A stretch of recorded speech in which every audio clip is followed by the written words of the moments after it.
si les sanctions contre le Mali, qui sont les actions au-delà de la normale, étaient efficaces, il ne se serait pas passé ce qui est en train de se passer au Burkina. Donc revenons maintenant dans le cadre du dialogue. Le président Goïta l'a indiqué au Mali après la prise des sanctions.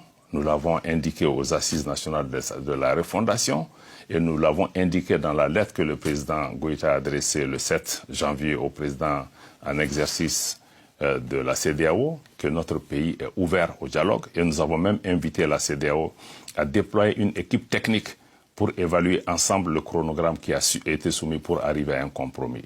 Et plus récemment, il y a beaucoup d'interactions avec l'Algérie, avec l'Union africaine, avec beaucoup d'autres voisins pour pouvoir trouver la solution. Nous sommes dans cette dynamique et nous espérons que ces différentes démarches nous permettront d'arriver à un chronogramme qui soit consensuel, mais qui doit prendre en compte les aspirations des Maliens.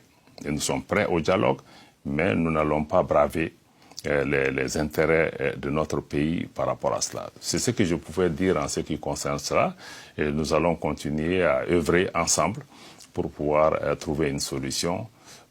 Bon, les sanctions sont ce qu'elles ont leurs limitations aussi, mais le Mali demeure attaché à un retour à l'ordre constitutionnel qui n'est pas remis en cause. Certes, les délais n'ont pas été rencontrés, mais le retour à l'ordre constitutionnel demeure un engagement solide du Mali pour aller de l'avant. Ce que nous souhaitons, c'est que nos frères et sœurs de la région puissent prendre le temps nécessaire de nous comprendre, de nous écouter comme nous devons aussi les écouter, de mieux apprécier la complexité de la situation au Mali, un pays en guerre comme je l'ai indiqué, pays lui-même qui est victime du terrorisme.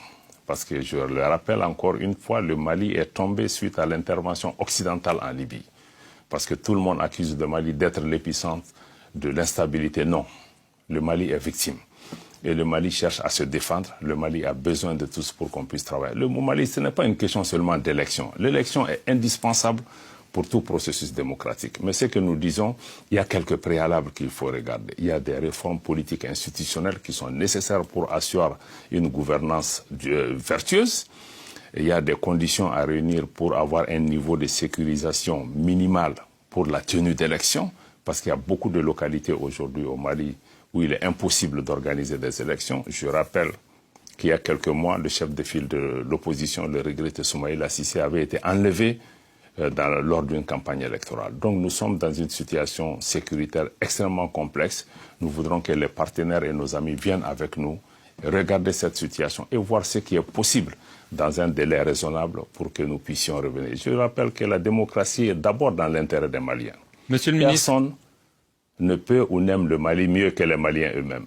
Monsieur le ministre, on comprend qu'il y a en effet un dialogue sur ce fameux chronogramme. Vous aviez proposé initialement 5 ans, puis 4 ans. Le président algérien, vous avez parlé de l'Algérie, Abdelmajid Tebboune, lui propose une transition qui dure 16 mois au maximum. Est-ce que pour vous, ça c'est une option viable, c'est un compromis possible, de façon très concrète ? Pour nous, toutes les options restent sur la table.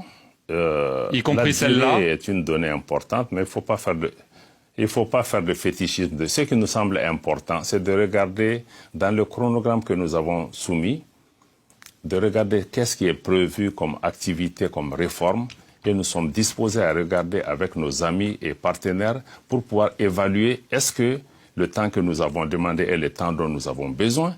Est-ce qu'il y a d'autres alternatives pour nous pour aller à un compromis? Pour nous, le plus important, c'est de regarder, il y a quelques réformes clés aujourd'hui, comme la mise en place d'un organe unique un organe unique indépendant chargé de l'organisation d'élections transparentes et crédibles, ou comme l'écriture d'une nouvelle constitution, qui sont des données aujourd'hui indispensables, parce que si elles ne sont pas faites aujourd'hui, elles ne se feront jamais.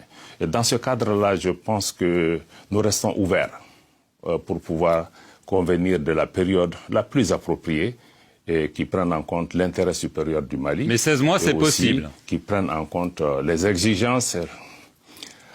Je dis que toutes les options, nous sommes ouverts à examiner tout ça. Je ne peux pas, à votre micro, répondre à cette question. c'est l'objet des consultations qui sont en cours. Nous ne nous focalisons pas sur une durée de 16 mois, 2 ans ou 3 ans à ce stade, mais nous voulons qu'on regarde ensemble qu'est-ce qui est prévu, qui est important pour le Mali, qui est important pour le peuple malien, qui est sorti, qui a montré qu'aujourd'hui, on ne peut pas faire juste des élections et tourner le dos. Si on est d'accord sur ça, nous sommes ouverts.